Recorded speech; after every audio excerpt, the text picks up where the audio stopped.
اللہ رب محمد صلی اللہ علیہ وسلم نحن عباد محمد صلی اللہ علیہ وسلم اللہم رب اشرح لی صدری ویسر لی امری واحلل عقدۃ من لسانی یفقہوا قولی اللہم رب یسر ولا تعسر وتمم بالخیر اللہم افتح علینا حکمتک وانشر علینا رحمتک یا ذا الجلال والاکرام۔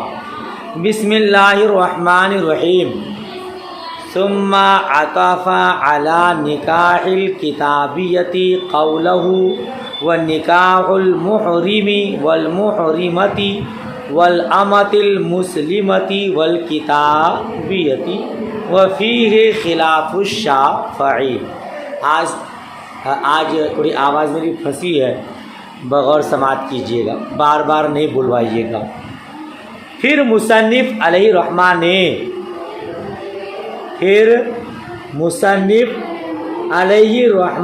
نے نکاح کتابیہ پر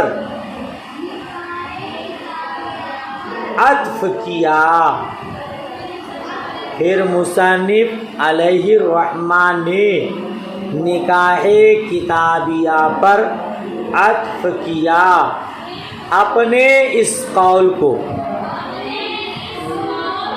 وَنِكَاحُ الْمُحْرِمِ وَالْمُحْرِمَةِ وَالْأَمَةِ الْمُسْلِمَةِ وَالْكِتَابِيَّةِ کو۔ سمجھ رہے ہیں؟ اس سے پہلے آپ پڑھے کہ کتابیہ کا نکاح صحیح ہے، صحابیہ سے نکاح صحیح ہے اگر وہ نبی پر ایمان رکھتی ہیں، کتاب کا اقرار کرتی ہیں، ستارہ پرست نہیں ہے، بے کتاب نہیں ہے۔ اسی پر اس کو بھی عطف کیا کہ جس طرح کتابیہ صحابیہ مومنہ سے نکاح صحیح ہے، اسی طرح محرم اور محرمہ کا نکاح صحیح ہے، یعنی احرام باندھنے والی کا نکاح صحیح ہے، اور باندی سے نکاح صحیح ہے، وہ باندی مسلمہ ہو یا کتابیہ ہو۔ سمجھ شریف میں بات آئی، جو حج یا عمرہ کا احرام باندھے وہ آپس میں نکاح کرنا چاہے تو ان کا نکاح صحیح ہے، البتہ اس میں امام شافعی علیہ رحمہ کا اختلاف ہے۔ امام شافعی علیہ رحمہ کا یہ فرمان ہے کہ حالت احرام میں محرم اور محرمہ کے لیے نکاح کرنا جائز نہیں ہے۔ سمجھ رہے ہیں آپ؟ کیوں؟ وہ کہتے ہیں اصحاب سنن اربعہ اور مسلم وغیرہ نے مرفوعاً روایت کیا ہے محرم نہ نکاح کرے اور نہ نکاح کیا جائے۔ یہ امام شافعی علیہ الرحمہ فرماتے ہیں کہ مسلم شریف وغیرہ کی حدیث ہے جو مرفوعاً روایت ہے، مروی ہے کہ محرم نہ تو حالت احرام میں نہ نکاح کرے اور نہ اس کا نکاح کیا جائے۔ اور امام مالک رحمۃ اللہ علیہ نے موطا امام مالک میں روایت کیا کہ حضرت طریف نے حالت احرام میں ایک عورت سے نکاح کیا تو حضرت عمر فاروق اعظم رضی اللہ تعالیٰ عنہ نے اس کا نکاح رد کر دیا۔ لہذا ان روایات سے معلوم ہوا کہ حالت احرام میں نکاح نہیں کر سکتا۔ سمجھ شریف میں بات آئی، اور ہمارے اصحاب یعنی اصحاب حنفی نے فرمایا کہ حالت احرام میں محرم اور محرمہ دونوں نکاح کر سکتے ہیں، دلیل کیا ہے؟ آپ فرماتے ہیں، اصحاب اناف فرماتے ہیں ائمہ ستہ یعنی سیاہ ستہ کے امام حضرات لوگ نے یہ کہا ہے کہ ان لوگوں کی دلیل کی بنیاد پر ائمہ ستہ کے روایات کی بنیاد پر احناف نے کہا ہے کہ جائز ہے۔ کون سی حدیث ہے؟ حضرت عبداللہ ابن عباس فرماتے ہیں کہ مصطفیٰ جان رحمت صلی اللہ تعالی علیہ وسلم نے حضرت میمونہ رضی اللہ تعالی عنہ سے حالت احرام میں نکاح کیا۔ سمجھ رہے ہیں؟ حضرت میمونہ رضی اللہ تعالی عنہ سے حالت احرام میں نکاح کیا، اور قیاس بھی یہی چاہتا ہے کہ نکاح جائز ہو، کیونکہ نکاح تمام عقود کی طرح ایک عقد ہے، تمام عقود کی طرح ان کا تلفظ کیا جا سکتا ہے۔ حالت احرام میں یہ چیز ممنوع نہیں ہے۔ حالت احرام میں اگر کوئی لونڈی خریدے تو جائز ہے، لونڈی خریدے تو پھر نکاح میں کسی کو لائے تو یہ بھی جائز ہے۔ جس طرح وہ عقد ہے خرید و فروخت، اسی طرح نکاح بھی ایک عقد ہے۔ ہاں اتنا کرنا ہوگا کہ حالت احرام میں جن چیزوں سے روکا گیا ہے ان چیزوں سے رکنا پڑے گا، یعنی نکاح تو کر لے گا مگر چھونا جائز نہیں ہوگا، بوسہ لینا وغیرہ حالت احرام میں جائز نہیں ہوگا۔ نکاح کر لے گا، ہم بستری صحبت، چھونا بوسہ لینا یہ سب کام کو انجام نہیں دے گا۔ تو ہمارے نزدیک جائز ہے، اور امام شافعی علماء کے نزدیک جائز نہیں ہے۔ امام شافعی کی دلیل آپ کو میں نے بتایا۔ اب شرح وقایہ میں کیا فرمایا اس کو دیکھیے۔ بناء علی ان التخصیص بالوصف یوجب نفی الحکم عما عداہ عندہ، اس بنیاد پر کہ حکم کو کسی وصف سے مخصوص کر دینا، اس بنیاد پر کہ حکم کو کسی وصف کے ساتھ مخصوص کر دینا، ان کے نزدیک اس کے علاوہ سے حکم کو منتفی کرنے کا موجب ہوتا ہے،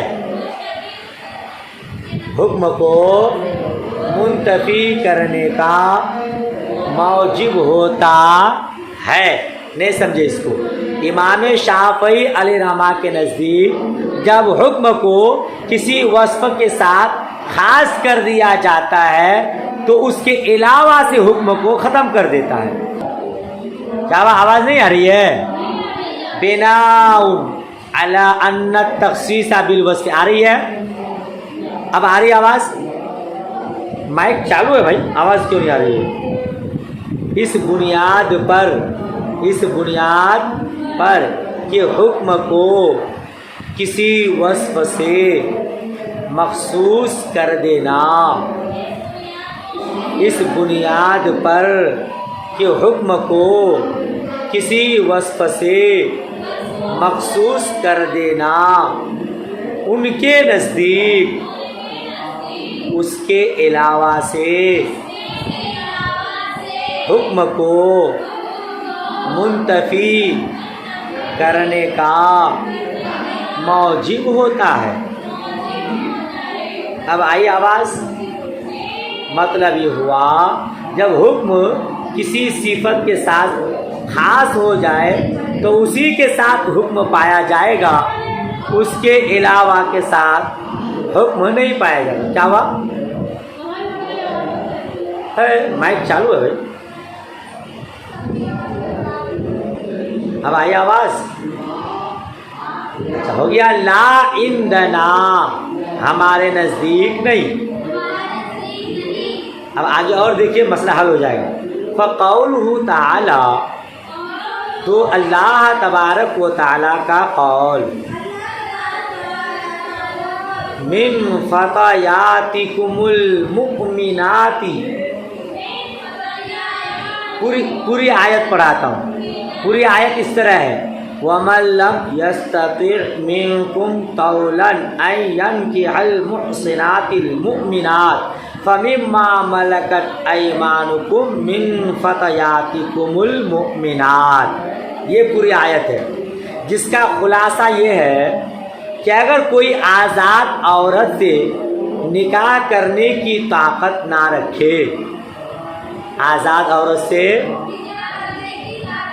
نہ رکھے تو پاک دامن مومنہ سے، جو مومنہ کے باندی ہیں، جو مومنہ آزاد عورت سے کوئی نکاح کی استطاعت نہ رکھے تو مومنہ باندی سے نکاح کرے. مومنہ باندی سے.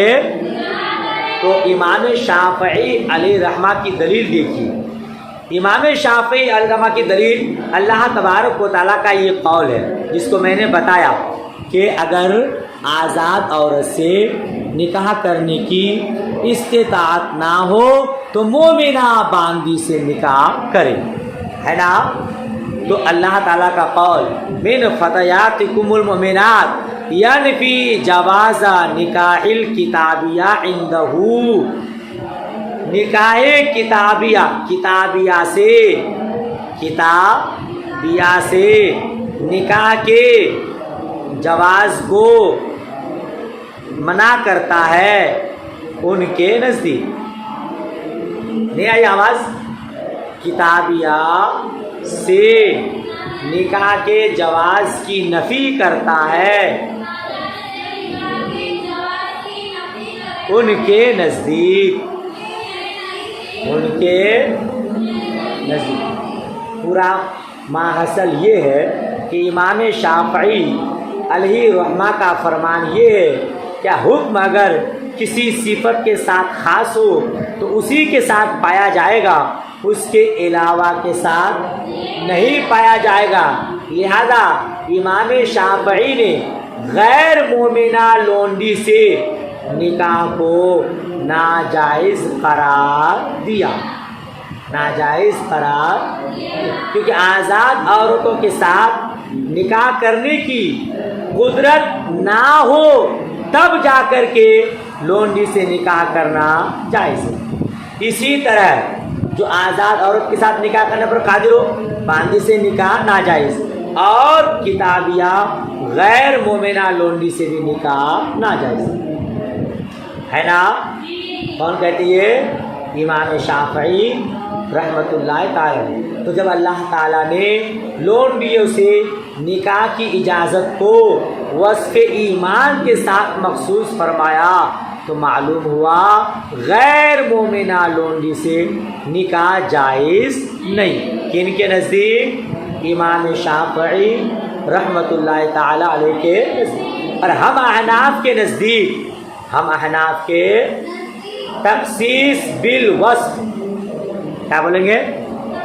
تخصیص بالوصف یعنی کسی وصف کے ساتھ خاص کرنا، اس کے علاوہ سے اس کے نفی حکم پر دلالت نہیں کرتی. حکم کی نفی پر دلالت، کیونکہ وصف کا ذکر اتفاقاً بھی ہو سکتا ہے.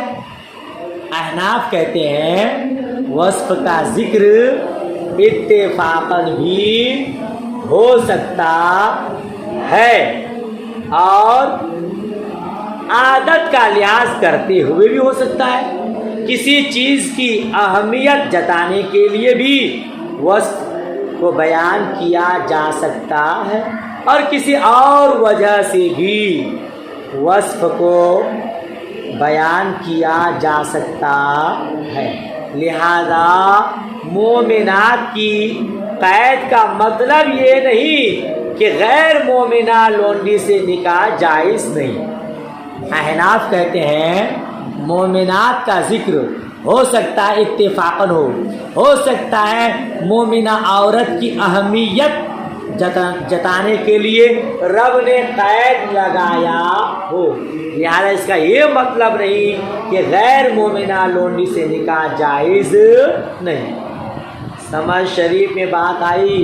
اور دوسری بات یہ ہے کہ حکم کو کسی شرط کے ساتھ معلق کر دینا، حکم کو کسی شرط کے ساتھ معلق کر دینا امام شافعی رحمۃ اللہ تعالی علیہ کے نزدیک اس بات پر دلالت کرتا ہے کہ شرط کے نہ ہونے پر معدوم حکم بھی معدوم ہو جائے گا۔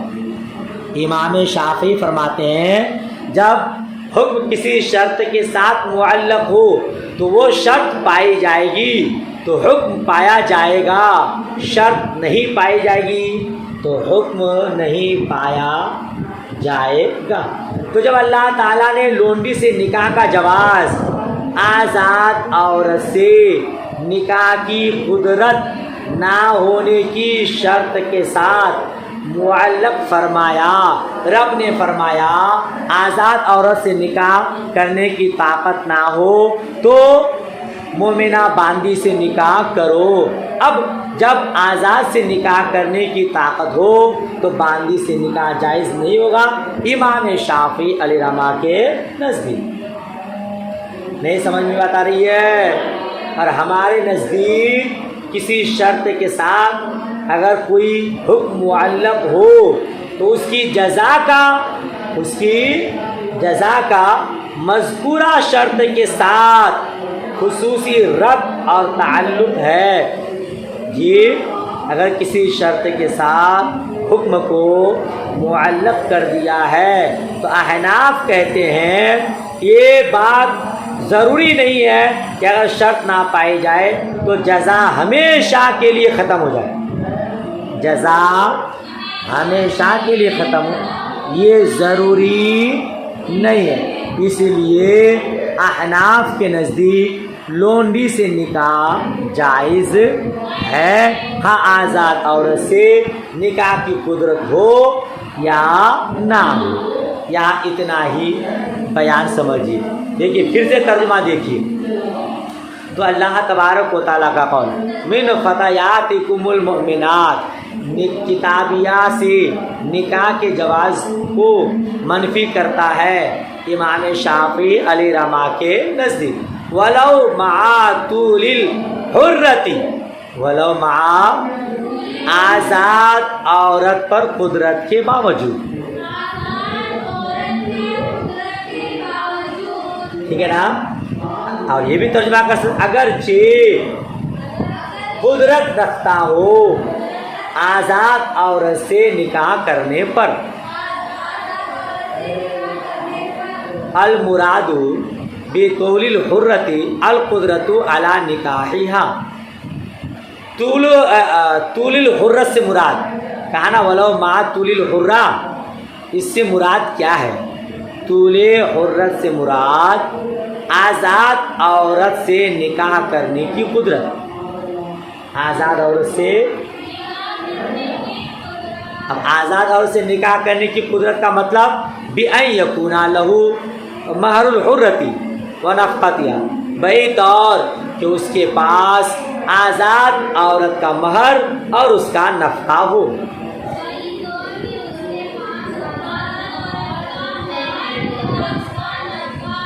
آزاد عورت سے مہر ادا کرنے کی قدرت ہو اور اس کے خرچہ پانی اخراجات اٹھانے کی قدرت ہو، یہ آزاد عورت سے نکاح پر قدرت کا مطلب ہے۔ وہ فی خلاف الشافعی، اور اس میں امام شافعی علیہ رحمہ کا اختلاف ہے۔ جو باتیں میں نے آپ کو بتائی اسی کا ترجمہ دیکھیے، اور اس میں امام شافعی کا اختلاف ہے۔ بناء علی ان التعلیق بالشرط یوجب العدم عند عدم الشرط، اس بنیاد پر، اس شرط کے ساتھ حکم معلق ہونے سے، شرط کے ساتھ حکم معلق ہونے سے شرط نہ پائے جانے کی صورت میں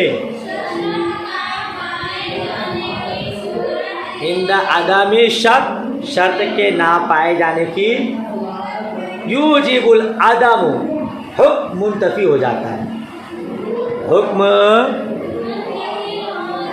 پھر سے ترجمہ دیکھیے امام شافعی کا اختلاف ہے اس بنیاد پر کہ ان کے نزدیک شرط کے ساتھ حکم معلق ہونے سے شرط نہ پائی جانے کی صورت میں حکم منتفی ہو جاتا ہے فقولہ تعالی تو اللہ تبارک و تعالیٰ کا قول تو اللہ تبارک و تعالیٰ کا قول وَمَن لَّمْ يَسْتَطِعْ مِنْكُمْ طَوْلًا الآیہ پوری آیت جو میں نے پہلے بتایا تھا آپ کو دل علی انہ لو کان لہ طول الحرۃ لم یجوز لہ نکاح الامۃ یہ آیت اس بات پر دلالت کرتی ہے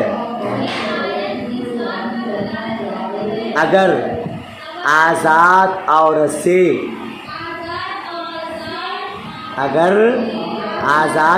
سے نکاح کی قدرت ہو تو لونڈی سے نکاح کرنا اس کے لیے جائز نہیں ہے نا کیونکہ آیت میں نا کہ اگر آزاد عورت پر سے نکاح کرنے کی استطاعت نہ ہو تب کیا کرو باندھی سے نکاح کرو لہذا آزاد عورت سے نکاح کرنے کی استطاعت ہے یعنی آزاد عورت کا مہر دے سکتا ہے اس کا خرچہ پانی اٹھا سکتا ہے تو اب باندھی سے نکاح کرنا جائز کن کے نزدیک امام شافعی علیہ رحمہ کے نزدیک اما عندنا لیکن ہم احناف کے نزدیک